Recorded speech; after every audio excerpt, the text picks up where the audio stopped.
वहाँ कमरे में कोई तुम्हारा वेट कर रहा है। कौन? अरे जाओ देखो तो सही। अरे सर,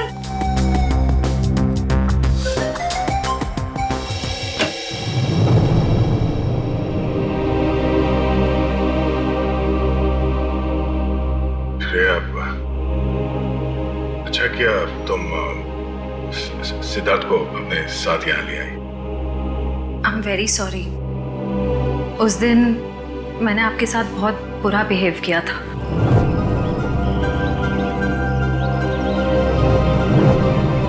छोड़ो ना, मैं भूल गया हूँ, तुम भी भूल जाओ। काश भूल पाना इतना आसान होता। जिंदगी कितनी सिंपल हो जाती है। श्रेया, ये यादें ही तो है जो उदास दिलों को जिंदगी जीने का हौसला देती है। अगर यादें ही ना हो तो जिंदगी कितनी बोरिंग हो जाएगी।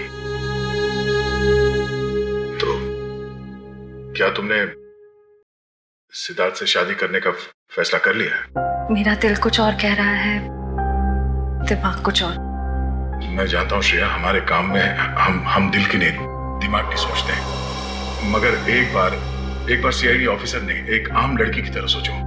दिल का इस्तेमाल करो, उसकी आवाज सुनो।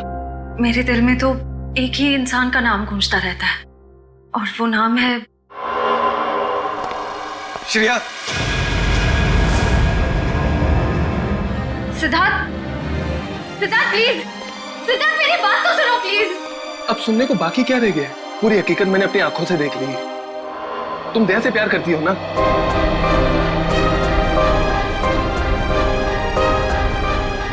सिद्धार्थ, मैं इस बारे में तुमसे बात करने वाली थी।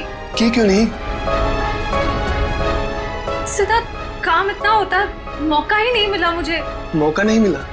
I just can't believe I heard that. Siddharth please मेरी बात तो सुनो।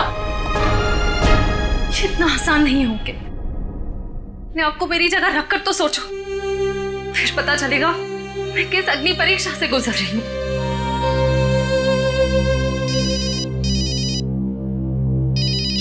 हेलो, कौन? सर, दोनों पति पत्नी थे, प्रमोद और शांति। सर, हमने कभी सपने में भी नहीं सोचा था कि हमारे होटल में ऐसा कुछ होगा। एक मिनट, आप बाहर खड़े रहिए।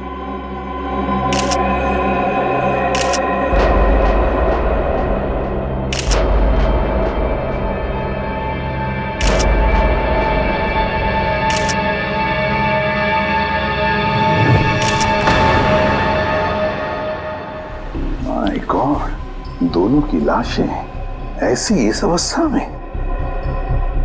सर, इतने सारे केस सॉल्व किए, लेकिन इस तरह का केस कभी नहीं देखा। सर, लगता है ये दोनों खूनी से विनती कर रहे थे कि वो इन्हें छोड़ दे, मगर खूनी ने जरा भी दया नहीं दिखाई। नहीं फ्रेडी, लगता है खूनी ने पहले इन दोनों को मारा और फिर यहाँ लाकर बिठा दिया, हाथ पैर बांध दिए। जिस तरह से इन दोनों को बिठाया कुर्सी में, लगता है खूनी हमसे कुछ कहना चाहता है। ये देखो, कम से कम 6-7 वार तो किए इस बेचारी पर। ऐसे इतनी बेरहमी से मारा है जैसे ये खूनी कोई सिर फिरा हो, या फिर बदले की आग में ये सब किया है उसने। My God. सर, इस प्रमोद की पीठ पे भी वार किया गया है।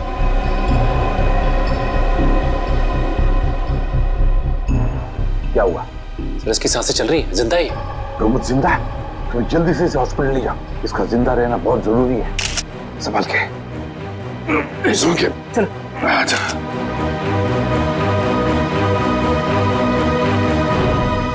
एक बात बताओ, ये खूनी अंदर आया कैसे? किसी ने देखा कैसे? नहीं सर, ये सब रात में हुआ सर, और रात के वक्त इसकी ड्यूटी रहती है सर, इससे पूछिए आप। कैसे हुआ ये सब? सर, कुछ देर के लिए मेरी आंख लग गई थी रिसेप्शन डेस्क के ऊपर। तुम्हें शर्म नहीं आती ये कहते हुए कि तुम्हारी आंख लगी थी ड्यूटी पर? Sorry sir. एक बात बताओ, ये दोनों प्रमोद और शांति कब से रह रहे तुम्हारी होटल में? सर, पिछले 6 दिनों से रह रहे थे, और आगे भी 1 महीने रहने का प्लान था सर। क्यों, कुछ बताया इन्होंने? सर, प्रमोद जी की नई नौकरी लगी थी, नासिक से इस शहर में नए आए थे, उन्हें अपना घर नहीं मिला, इसीलिए होटल में रह रहे थे सर। ठीक है, जाओ।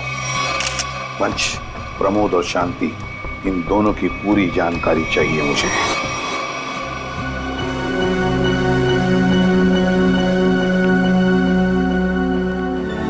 हाँ सचिन, ये प्रमोद कैसा है? सर डॉक्टर ने ऑपरेशन शुरू कर दिया है, थोड़ी देर में पता चल जाएगा सर। लगता है सचिन, ये खूनी शांति को ही मारने आया था, प्रमोद को नहीं। देखो ना, उसने प्रमोद पर सिर्फ एक ही वार किया और फिर देखा तक नहीं कि वो जिंदा है या मर गया।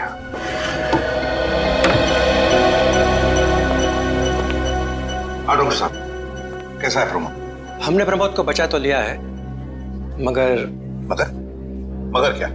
वो कोमा में चले गए हैं। कोमा में? लेकिन डॉक्टर साहब, प्रमोद को होश तो आ जाएगा ना? हम तो अपनी तरफ से पूरी कोशिश करेंगे, मगर कुछ कहा नहीं जा सकता। Thank you. कुछ भी हो, प्रमोद होश में आना ही चाहिए। खूनी को सिर्फ प्रमोद ने ही देखा है। डॉक्टर साहब, शांति की लाश से कुछ पता चला? दया, मौत की वजह तो तुम लोगों को क्राइम स्पॉट पे ही पता चल गई होगी। पेट पर चाकू के इतने सारे घाव हैं, उसी की वजह से मौत हो गई बेचारे की। हाँ, वो तो हमें पता चल गया था। उसके अलावा कुछ और? हाँ, एक खास बात, 2 महीने पहले इसका किडनी का ऑपरेशन हुआ था। ये देखो, इसमें एक फोटो है। किडनी का ऑपरेशन? वंश, पता करो शहर के किस हॉस्पिटल में शांति के किडनी का ऑपरेशन हुआ था। और सर वो क्राइम सीन पे जो खून मिला था वो शांति और प्रमोद का ही है। खूनी ने खून करने से पहले एक एक कदम फूंक फूंक कर रखा है। हाँ, काफी प्लानिंग की है खूनी ने इस जुर्म को अंजाम देने के लिए। उसे पता था कि ये प्रमोद ऑफिस से कितने बजे वापस आता है और वो होटल के कमरे में पहुंच गया जब दोनों मौजूद थे। पर सर, अगर उसका मकसद शांति को ही मारना था तो वो तो प्रमोद के आने से पहले ही जुर्म को अंजाम देकर वहां से फरार हो सकता था। हाँ, ये बात तो है। मुझे लगता है खूनी ने प्रमोद के ऊपर सिर्फ एक ही बार वार किया, और वो इसलिए क्योंकि वो चाहता था कि वो कोमा में पहुंच जाए और जिंदा लाश बन जाए। सर लगता है ये खूनी कोई एक्सपर्ट है जो अच्छी तरह से जानता था कि वार कहाँ पे करना है। सर वो एक्सपर्ट नहीं, मुझे तो सरफिरा लगता है। वरना मारने के बाद इन्हें प्रार्थना की पोजीशन में क्यों बैठा था? कोई तो गहरा कारण है सबके पीछे जो इस खूनी के अतीत से जुड़ा हुआ है। क्या प्रमोद की बीवी का खून हो गया और प्रमोद कोमा में है? जी हाँ। खैर, अब ये बताइए कि पिछले कुछ दिनों से प्रमोद का स्वभाव कैसा था? क्या वो डरा डरा रहता था या कुछ और अजीब बात? नहीं, ऐसा तो कुछ नहीं था। पर हाँ सर, मैंने उनको काम में बहुत सारी गलतियां करते देखा। साफ साफ बताइए, प्रमोद किस तरह की गलतियां कर रहा था? बेसिक अकाउंटिंग की गलतियां। मुझे तो हैरानी हो रही थी कि इतने काबिल और इतने क्वालिफाइड इंसान ऐसे बच्चों वाली गलतियां कैसे कर सकता है कोई। वो तो अच्छा हुआ कि मैंने उनकी गलती देख ली, वरना पूरी अकाउंट शीट खराब हो जाती। सर मुझे तो लगता है उन्हें काम आता ही नहीं था। ऐसा कैसे हो सकता है? वो जिस कंपनी से आए थे वो तो बहुत बड़ी कंपनी थी, और कोई भी बड़ी कंपनी किसी ऐसे आदमी को अपने यहाँ नौकरी पर क्यों रखेगी जिसे उसका काम ही नहीं आता हो? अब तो इस प्रमोद की सारी कुंडली निकालनी पड़ेगी। तो पति पत्नी प्रमोद और शांति एक नंबर के धोखेबाज थे।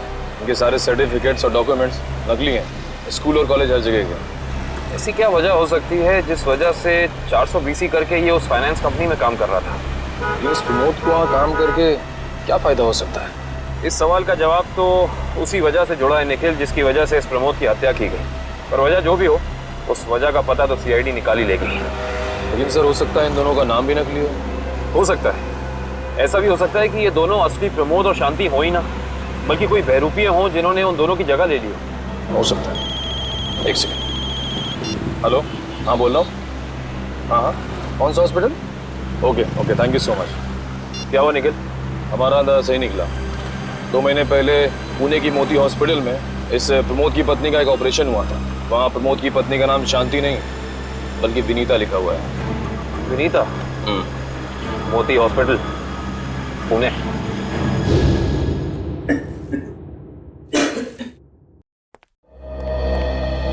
एक्सक्यूज मी, एक वक्त पे सिर्फ एक ही मरीज अंदर आएगा? हम लोग सीआईडी से। सीआईडी?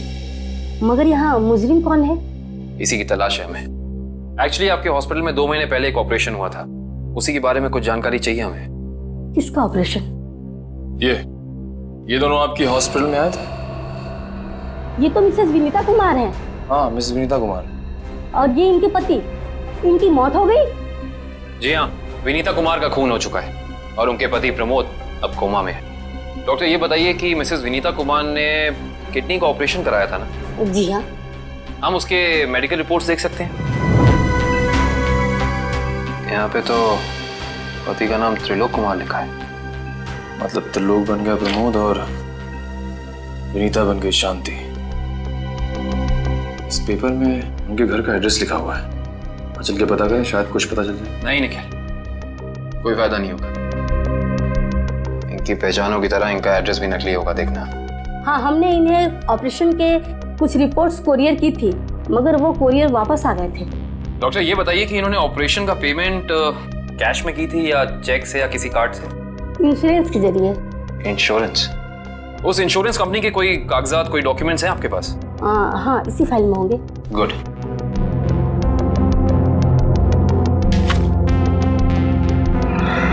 सभी अकाउंट्स और सभी खाते अच्छी तरह से बंद हो जाने चाहिए। कल शाम 5 बजे तक ऑडिटर आ जाएगा।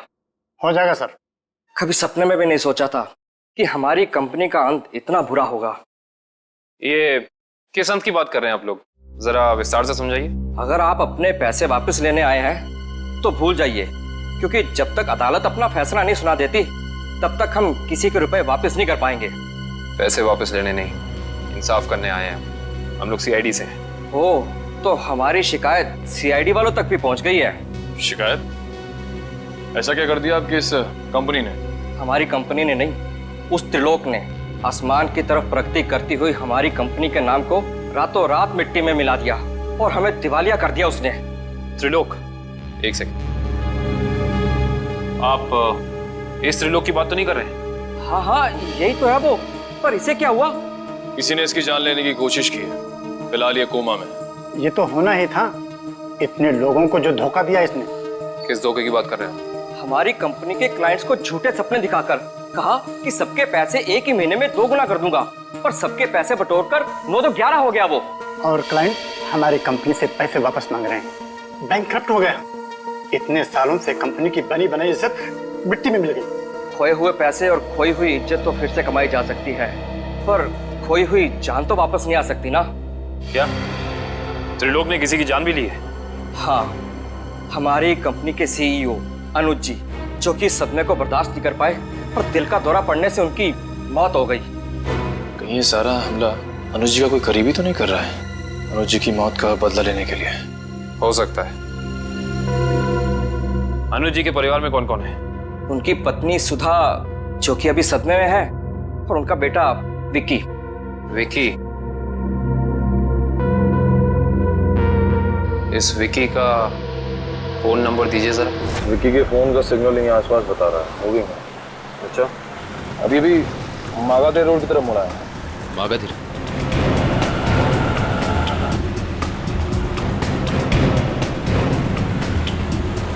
देखो सिग्नल, कुछ पता चला? एक मिनट में। क्या हुआ? इस विक्की के फोन का सिग्नल यहीं आसपास बता रहा है। कहीं विक्की इस बाइक पे तो नहीं? हाँ सर, हो सकता है ये विक्की है।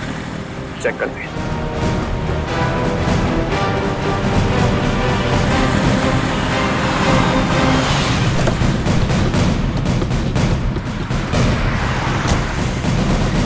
सुनो भाई साहब, तुम ही विक्की हो? हाँ, और ये क्या बदतमीजी है? तुम लोग मेरा नाम कैसे जानते हो? तुम्हारा नाम और तुम्हारे सारे कारनामों के बारे में जानते हैं हम। सीआईडी। सीआईडी? इस शहर में क्या कर रहा है? हाँ? कुछ काम था और तुम लोग मेरा पीछा क्यों कर रहे हो? बकवास बंद कर। दो खून करके भाग रहा हो, कह रहा है सीआईडी पीछा क्यों कर रही है? मैंने कोई खून नहीं किया है। अच्छा, त्रिलोक और विनीता का खून नहीं किया तुमने? त्रिलोक और विनीता मर चुके हैं? ड्रामा बनकर अपना, पूरा इतिहास है तेरा हमारे पास। उन दोनों ने तुमसे तुम्हारे पिता को छीना, उसका बदला लेने के लिए तुम यहाँ आए हो उनके पीछे। हाँ, मैं बदला लेने जरूर आया था, पर मैंने उनका खून नहीं किया। देख, सच बोल दे समझा, नहीं अपनी शक्ल नहीं पहचान पाएगा। मैं सच कह रहा हूँ। मैंने किसी तरह उनके बारे में पता किया। मैं उनके होटल भी गया था, मगर जैसे मैं उनके कमरे की तरफ जा रहा था, मैंने उनके कमरे में एक आदमी को जाते हुए देखा। कौन सा आदमी था वो? उसके चेहरे को ठीक से देख नहीं पाया मैं। तुम्हें जो भी याद है, जितना भी याद है, साफ साफ बताओ। कद लगभग 6 फीट ओवरकोट पहना हुआ था उसने, और उसके बाल लंबे थे यहाँ तक। हाँ, और उसने एलिगेटर शूज पहने हुए थे। Alligator shoes. हेलो, एक और खून?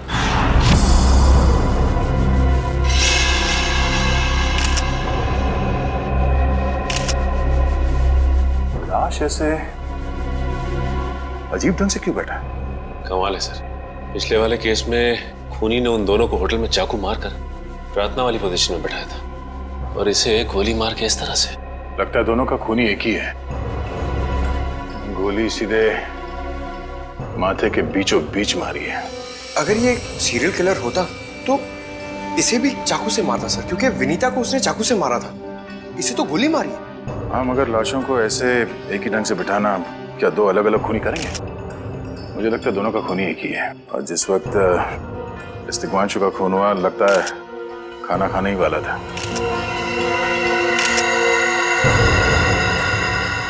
तो यहाँ पे दूसरी प्लेट भी पड़ी है, कहीं ऐसा तो नहीं कि ये तिग्मांशु की बीवी के लिए थी? मैम सब तो 1 हफ्ते के लिए गाँव गई हुई है, 1 हफ्ते के बाद लौटेगी। तो क्या घर में कोई और आदमी था जिसके लिए तिग्मांशु ने एक और प्लेट में खाना डाला?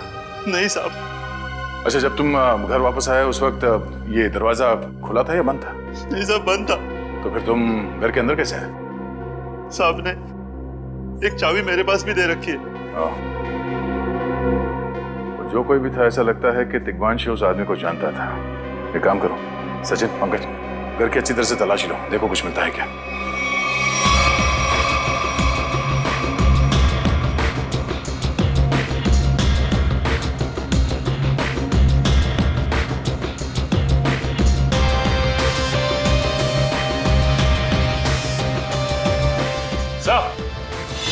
हाँ सचिन, हाँ सचिन, ये देखिए सर, यहाँ से शीशा निकाला गया है, चिटकनी खोली गई है, तो यहाँ से बाहर जाने का रास्ता भी है। मतलब कोई अंदर यहाँ इस खिड़की से आया था? सर, लेकिन इस घर में तो सेफ्टी अलार्म भी है सर। अगर यहाँ से कोई अंदर आया है तो सेफ्टी अलार्म बजना चाहिए था, और सिक्योरिटी गार्ड को भी अंदर आना चाहिए था। अब इसका जवाब तो सिक्योरिटी गार्ड ही देगा।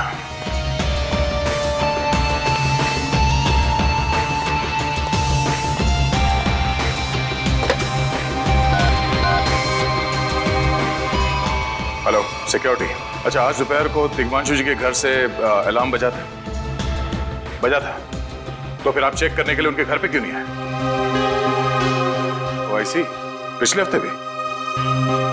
ठीक है, थैंक यू। क्या बोला सर ये सिक्योरिटी वाला? सिक्योरिटी का कहना है कि अलार्म बजा था और उन लोगों ने घर में फोन भी किया, तो तिग्मांशु जी ने कहा कि गलती से अलार्म बज गया, इसलिए वो लोग ऊपर नहीं आए। सर, हो सकता है तिग्मांशु ने मजबूरी में कहा, खूनी ने उसके सर पे गन तान दी हो। कुछ कह नहीं सकते, बात करते वक्त अगर थोड़ी सी भी टेंशन हो आवाज में तो ये सिक्योरिटी वाले तुरंत भाप लेते हैं। दरअसल पिछले हफ्ते भी तिग्मांशु के घर से अलार्म बजा था, और जब सिक्योरिटी वालों ने फोन किया था तो तिग्मांशु ने यही कहा था कि गलती से बच गया। सर, ये खूनी काफी चालाक लगता है, खेल खेल रहा है। देखते हैं, जरा देखो इस घर में कुछ और मिलता है क्या। खूनी ने कोई ना कोई सुराग जरूर छोड़ा होगा, चेक करो।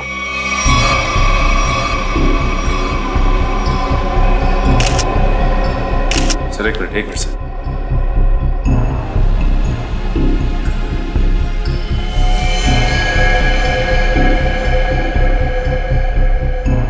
ये देखिए सर, खून। ये खून यहाँ कैसे? कहीं खूनी का तो नहीं है खून? ये तो डॉक्टर सालों के ही बताएंगे। वो खून किसका है ये अभी पता चल जाएगा, तारिक आती होगी रिपोर्ट लेकर के। डॉक्टर साहब, इस तिग्मांशु के बारे में कुछ और पता चला? हाँ। वो कैसे? इसे गोली मारने से पहले बेहोश किया गया था। क्या? इसे बेहोश किया था? इसके खून में मुझे एक खास किस्म की दवाई के अंश मिले जो अक्सर इंसान को बेहोश करने के लिए दी जाती है, और वो दवाई इसे इंजेक्शन के जरिए दी गई थी। ये देखो सर, बहुत ही अजीब बात है। अगर खूनी इसे मारना चाहता था तो सीधा गोली मारकर इसका काम तमाम कर सकता था, फिर ये जहर की दवाई क्यों दी होगी? और सर एक और बात पता चली, तिग्मांशु जिस हालात में हमें मरा हुआ मिला था वो एंशिएंट कल्चर के हिसाब से प्रार्थना करने की पोजीशन, खाना खाने से पहले। तो फिर तो शांति और तिग्मांशु दोनों का खूनी एक ही आदमी है। एक खूनी के लिए ये हत्याएं जुर्म नहीं, एक जश्न है। इसीलिए उसने टेबल पे ये प्लेटें सजाई, उसमें खाना रखा, एक अपने लिए और एक तिग्मांशु के लिए। और सर, तिग्मांशु को प्रार्थना की पोजीशन में बैठा के उसने गोली मार दी। सर मैंने कहा था ना, ये खूनी एकदम सरफिरा है सर। हाँ सर, लगता है ये खूनी अपने आप को बहुत शक्तिशाली महसूस करता है। जिस वक्त इन सबकी गर्दनें झुकी होती हैं उसके सामने, उसे आनंद आता है। नहीं सचिन, खूनी का मकसद लोगों को अपने सामने झुकाना नहीं, बल्कि अपने लिए प्रार्थना करवाना था। क्या मतलब? ये रही उस खून की रिपोर्ट। ये खून ना ही तिग्मांशु का है और ना ही उसके घर वालों का। ये खून उस खूनी का ही है। खूनी का? मगर वहां तो हाथापाई के कोई निशान नहीं मिले और उस जगह को देख के ऐसा लगा भी नहीं कि तिग्मांशु ने सेल्फ डिफेंस में खूनी के ऊपर हमला किया होगा। वो इसलिए दया क्योंकि ये खून खूनी ने अपने मुंह से थूका था। हमें इसके खून में से इसके सलाइवा के कुछ अंश भी मिले। उसकी तबीयत खराब है क्या? हाँ, वो बीमार है। उसके खून में एथिमोलाइसिन नाम की दवाई का अंश मिले हैं और उसका कीमोथेरेपी हुआ था। इसका मतलब उसे कैंसर है, ब्रेन का कैंसर, लास्ट स्टेज का ब्रेन कैंसर। इसीलिए वो लोगों से अपने लिए प्रार्थना करवा रहा है ताकि उसकी बीमारी ठीक हो जाए। हमारे क्रिमिनल डेटाबेस में चेक करो, पता करो ये कोई पुराना पापी तो नहीं है। नहीं सर, उस खूनी का हमारे क्रिमिनल डेटाबेस में कोई रिकॉर्ड नहीं है। कोई इतिहास नहीं है? नहीं सर। सर, तिग्मांशु की पूरी कुंडली निकाल के लाओ सर। प्रमोद की तरह इसकी पहचान भी नकली है। व्हाट? हाँ सर, ये देखिए, उसका असली नाम राकेश है और जिस तरह प्रमोद को चासू बीसी की आदत थी, ठीक उसी तरह राकेश भी भोली भाली लड़कियों को फंसाता था शादी के झांसे में। कई लड़कियों ने आत्महत्या किया इस तिग्मांशु और राकेश के चक्कर में। हाँ सर, शादी के बाद उनके पैसे लेके ये गायब हो जाता। सर इसका मतलब खूनी ने 2 ऐसे लोगों को मारा जो पहले से मुजरिम थे। शायद उसने सोचा होगा कि मरने से पहले कुछ अच्छे कर्म कर लूं। नहीं श्रेया, जरूर कोई रिश्ता रहा होगा उसका इन दोनों अपराधियों के साथ। पता करो इन दोनों अपराधियों का केस किस पुलिस स्टेशन में फाइल किया गया था? सर, ब्रेन कैंसर के जितने भी पेशेंट्स हैं शहर में, उन सबकी लिस्ट मिल गई है। कुल मिला के ऐसे 50 पेशेंट्स हैं, जिसमें से 10 पेशेंट्स ऐसे हैं जो कैंसर की लास्ट स्टेज पे हैं। उनमें से 4 औरतें हैं, बचे 6। हाँ सर, और इन 6 में से 4 ऐसे हैं जो 70 साल से ऊपर के बुजुर्ग हैं। अब बचे 2, ये उदय और भानु। तुम इन दोनों से मिले? हाँ सर, ये उदय 6 महीने से हॉस्पिटल में है। और भानु? भानु सर 1 महीने से हैदराबाद में। ये कैसे हो सकता है सचिन? अगर वो मुजरिम इसी शहर में है तो कहीं ना उसका इलाज चल रहा होगा ना कहीं से वो दवाई खरीदता होगा। मांझी सर, इस शहर में जितने भी केमिस्ट है जहाँ पे ब्रेन कैंसर की दवाइयाँ बेची जाती है, उन सब की लिस्ट चाहिए मुझे। सब पता चल गया। त्रिलोक और राकेश दोनों के खिलाफ एक ही थाने में केसेस दर्ज किए गए थे, जगतपुरी थाने। इस केस का पूरा इतिहास जगतपुरी थाने से ही पता चलेगा। एक्सक्यूज मी, आपकी दुकान पे ब्रेन कैंसर की दवाइयाँ बेची जाती हैं? जी हाँ, हमारी दुकान उन चुनिंदा दुकानों में से है जहाँ ये दवाई आपको मिलेगी। वैसे ये दवाइयाँ बहुत कम लोग खरीदते होंगे नहीं? जी बहुत महंगी है एक्चुअली। अच्छा, जो लोग ये दवाइयाँ खरीदते हैं उनकी लिस्ट मिल सकती है हमें?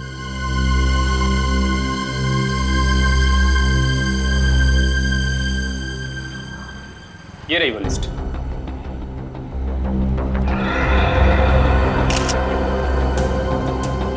तपन, उदय और नितिन, ये तीनों लोग तो उस मरीज की लिस्ट में थे। अच्छा, आपको पूरा यकीन है कि इनके अलावा और कोई नहीं आता ये दवाई लेने के लिए? जी नहीं, लेकिन हो सकता है कोई गैर कानूनी तरीके से ये दवाई खरीद रहा हो। ये दवाइयाँ काफ़ी महंगी है ना, आम आदमी इसका खर्चा नहीं उठा सकता। अच्छा, आप किसी ऐसे आदमी को जानते हैं जो ये गैर कानूनी काम करता है? एक आदमी है, आंद्रे नाम है उसका। प्यार से लोग उसे एंडी कहते हैं। ये जो ज्वाला रोड पे पब्लिक पार्क है ना। कांस्टेबल सुनील? Yes sir. आप सीआईडी से ही हैं ना? हाँ, हमारी बात शायद आप ही से हुई थी। साहब बताइए, कांस्टेबल सुनील आपके लिए क्या कर सकता है? सुनील जी, हाल फिलहाल में इस रिकॉर्ड रूम में कोई चोरी वगैरह हुई थी क्या? चोरी नहीं तो सर, अब यहाँ वाला कोई चोरी कैसे करेगा? सुनील, फिर आप एक हेल्प कर सकते हैं हमारी। हमें 2 मुजरिमों की फाइल चाहिए। एक का नाम है त्रिलोक कुमार और दूसरे का राकेश भिवेन। एक मिनट सर, क्या नाम बोले? राकेश? राकेश भिवेन।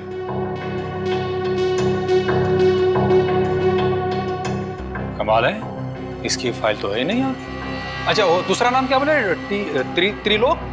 त्रिलोक कुमार। इसकी भी नहीं है? दोनों की फाइल्स नहीं। हाँ सर, लेकिन यहाँ पर चोरी की तो कोई घटना नहीं घटी। पता नहीं फाइलें गायब कैसे हो गई। सुनील, यहाँ याद करने की कोशिश करो, हाल ही में कोई दुर्घटना घटी थी क्या? पिछले महीने ऑफिस एरिया में आग लग गई थी, तो अच्छा हुआ फायर ब्रिगेड वाले जल्दी आ गए और हमारे रिकॉर्ड्स नष्ट नहीं हुए। जरूर ये आग भी जानबूझकर लगाई गई थी। आग लगने की वजह क्या थी? वो बताया गया कि मेन स्विच बोर्ड के अंदर शॉर्ट सर्किट हुआ था। कोई इलेक्ट्रिशियन भी आया था काम करने के लिए। जरूर वहीं छेड़छाड़ की गई।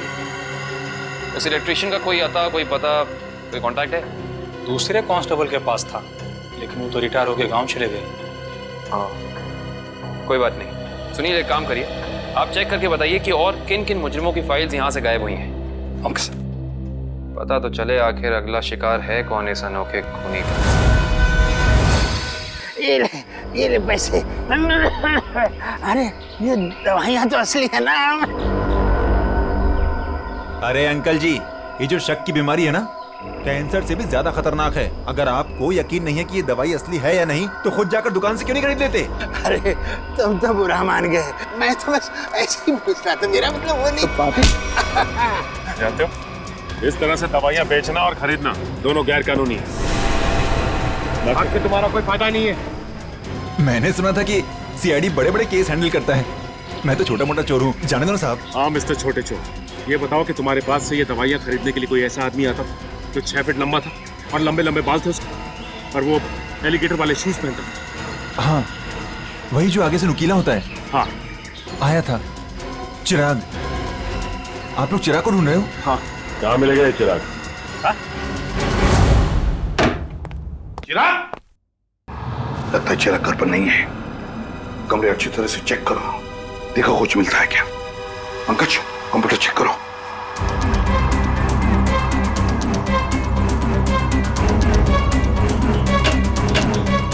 सर, ये देखिए, पूरी अलमारी गन्स और चाकू से भर रखी इस चिराग ने।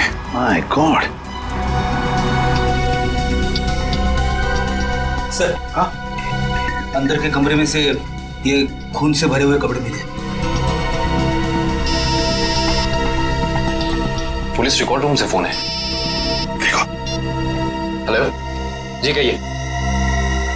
कौन? संदीप, स्वाधीन और हेमंत। ओके, ठीक है। कौन है ना?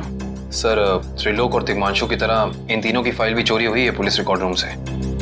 मतलब अभिजीत, अब ये चिराग इन तीनों में से किसी एक को मारने वाला है। सर एक सेकंड, ये देखिए सर, इस कंप्यूटर की फाइल में इन तीनों की फाइल है। सर, ये तीनों भाई हैं और बदमाश भी हैं, और इन्होंने 3 खून किए हुए हैं। सर यहाँ पे 2 एड्रेस है, एक चीकूवाड़ी और एक चारको। चारको चीकूवाड़ी। एक काम करते हैं अभिजीत, हम दोनों चीकूवाड़ी चलते हैं और तुम लोग तीनों भी चारको चले जाओ। Yes sir. हाँ चलो अभिजीत।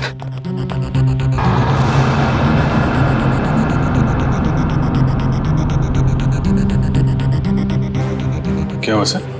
अभिजीत, ये पेन, ये मेरा पेन है अभिजीत। आपका पेन? यहाँ पे कैसे सर? ये पेन मैंने जग्गा को दिया था, जग्गा को। जग्गा सर, वो आपका खबरी? हाँ अभिजीत, मेरा खबरी।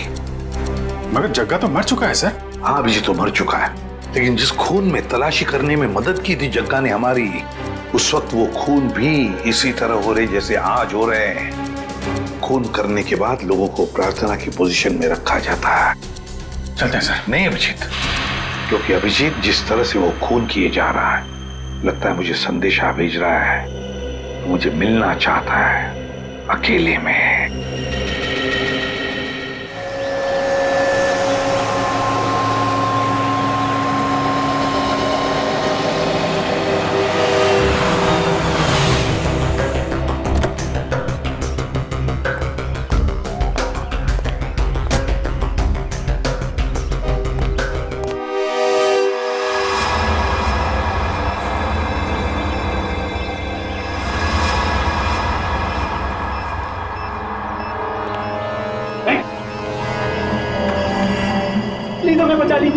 किसी तरह हमें मार डालेगा।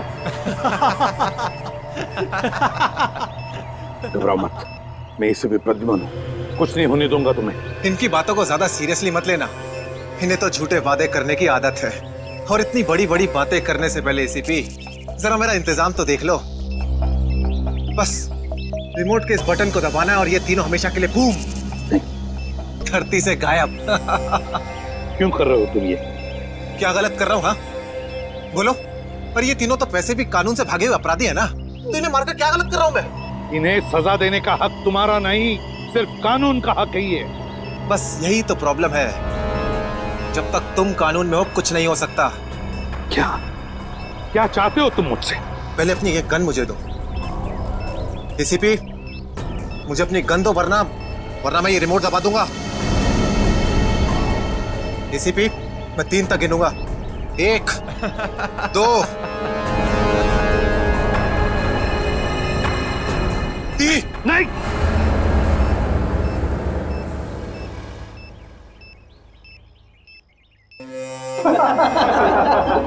बहुत अच्छे, बहुत अच्छे।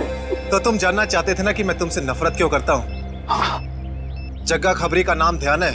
याद है मुझे, मैं उन्हीं का बेटा हूँ।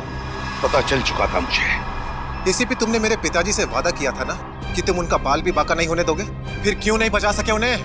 बोलो। देखो चिराग, तुम्हारे पिताजी की मौत का बोझ आज भी मेरे दिल पर है। बंद करो ये तुम्हारा नाटक। उस वक्त कहाँ थे तुम जब मेरे पिताजी की मौत के बाद मैं और मेरी माँ दर दर की ठोकरें खा रही थी? खाने के पैसे तक नहीं थे हमारे पास। तो तुम मेरे पास चले आते, मैं कुछ मदद कर सकता था तुम्हारी। क्या कर लेते तुम? हाँ, सिवाय झूठे वादों के। तुम्हें पता है एसीपी, मुझे कैंसर है, आखिरी स्टेज, और ये इसीलिए क्योंकि मेरी माँ के पास पैसे नहीं थे मेरे इलाज के लिए। मैं तुम्हारा दुख समझ सकता हूँ चिराग, तुम्हारी तकलीफ समझ सकता हूँ, मगर इन तीनों ने क्या बिगाड़ा है तुम्हारा? तुम इन तीनों की जान बचाना चाहते हो? हाँ। तो तुम्हें अपनी बलि देनी होगी। क्या मतलब? मतलब तुम इस बिल्डिंग से छलांग लगानी होगी, ताकि फिर कोई जग्गा खबरी सीआईडी का शिकार ना बने।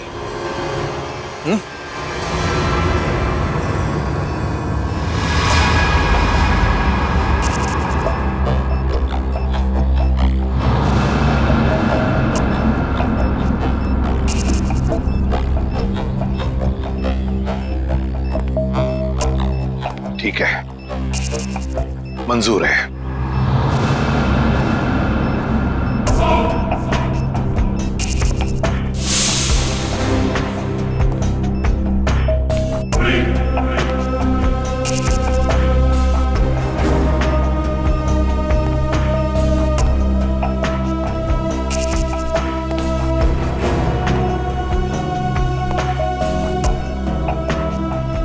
चढ़ो एसीपी, चढ़ो।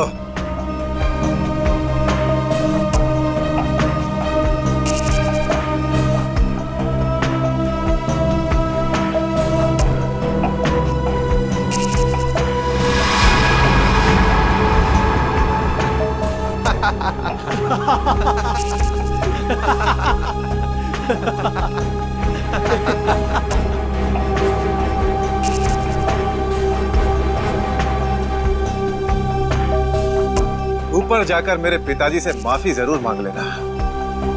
क्या हुआ? मौत को इतना नजदीक देखने से पांव कांपने लगे? एसीपी आज तक अपनी मौत को अपनी हथेली पर लेकर ही चला है, समझे? मौत से कभी डरा नहीं है वो। इतनी बड़ी बड़ी बातें, अब बातों का वक्त नहीं है, अब एक्शन का वक्त है। कूदो एसीपी, छलांग लगाओ और अपनी ये बेहतरीन जिंदगी को अलविदा कह दो। चलो। 1 मिनट, मैं जरूर कूदूंगा, लेकिन तुम पर कैसे विश्वास कर सकता हूं कि मेरे कूदने के बाद तुम इन तीनों को छोड़ दोगे? तुम्हारे पास और कोई चारा भी नहीं है। कूदो एसीपी, वरना मैं इस रिमोट का बटन दबा दूंगा।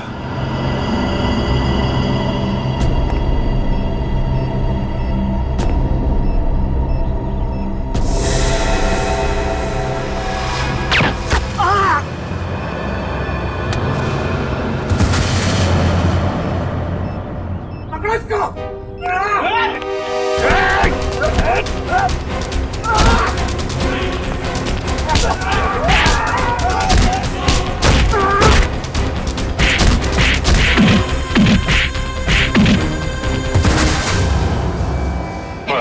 चिराग, बहुत चला लिया न्याय की अदालत।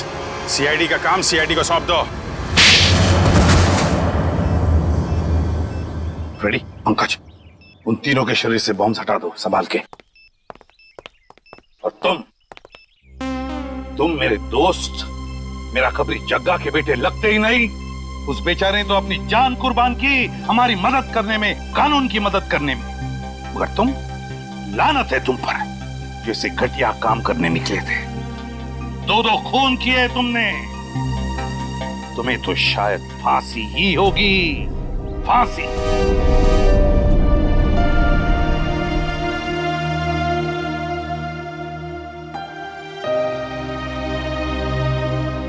बड़े बुजुर्ग कह गए कि अगर कोई चिंता सताए तो उस चिंता को अपने कलेजे के अंदर अंगार बनने नहीं देना चाहिए। कलेजा चल जाता है। मुझे कोई चिंता नहीं सता रही है। In fact I think I am the luckiest girl in the world right now. CID में सब मेरे काम से खुश हैं। मेरे पास तुम दोनों जैसे दोस्त हैं। मेरी शादी होने वाली है। एक लड़की को और क्या चाहिए होता है? शायद प्यार। प्यार भी तो है ना मेरे पास। मम्मी पापा का प्यार, दोस्तों का प्यार और सिद्धार्थ का प्यार। जुबान की बात दिल से मेल नहीं खा रही है श्रेया। मतलब ये कि दिल की बात जुबान पे लाने का वक्त आ गया है श्रेया। वो श्रेया कहाँ गई? हाँ, जो अपने सारे डिसीजंस खुद लेती थी, जिससे पता था कि उसको अपनी जिंदगी में क्या चाहिए। हाँ श्रेया, अब वक्त आ गया है। तुम्हें किसी एक को चुनना ही होगा। और अगर तुमने एक स्ट्रॉन्ग डिसीजन नहीं लिया ना, तो उसका असर तुम्हारी जिंदगी पर नहीं, बाकी दो जिंदगियों पर भी पड़ेगा। मैं क्या डिसीजन लूं? किसे चुनूं? उस इंसान को जिसे मैं बहुत प्यार करती हूं, पर उन्होंने कभी अपने प्यार का इजहार नहीं किया, या शायद वो मुझसे प्यार करते ही नहीं, या फिर उस इंसान को जो मुझसे बहुत प्यार करता है, मुझे पलकों पर बैठा कर रखता है। मगर यहाँ पे इम्पोर्टेंट सवाल ये है कि तुम किससे प्यार करती हो? नहीं तारिका, यहाँ ये बात इम्पोर्टेंट है कि अब मैं पीछे नहीं हट सकती। मेरे किसी भी डिसीजन से ना सिर्फ सिद्धार्थ को, बल्कि उसकी और मेरी फैमिली को बहुत दुख होगा। बच्चों जैसी बातें मत करो श्रेया। हर माँ बाप चाहते हैं कि उनके बच्चे को जिंदगी की हर खुशी मिले। तुम सिद्धार्थ के साथ खुश नहीं रह पाई तो क्या अंकल आंटी खुश रह पाएंगे? और अगर तुम खुश नहीं रही तो क्या सिद्धार्थ खुश रह पाएगा? तुम्हारा एक कदम श्रेया बहुत सारी जिंदगियों को अफेक्ट करेगा। तुम बस दिल से काम लो। देखो, दिल हमेशा सही रास्ता दिखाता है। ठीक है, अब से मैं अपने दिल की बात सुनूंगी। अगर मैं किसी भी कदम पर कमजोर पड़ जाऊं तो तुम दोनों को मुझे सही रास्ता दिखाना होगा। हाँ, लेकिन एक शर्त पे। कैसी शर्त? तुझे आइसक्रीम खिलानी पड़ेगी। Of course. So sweet.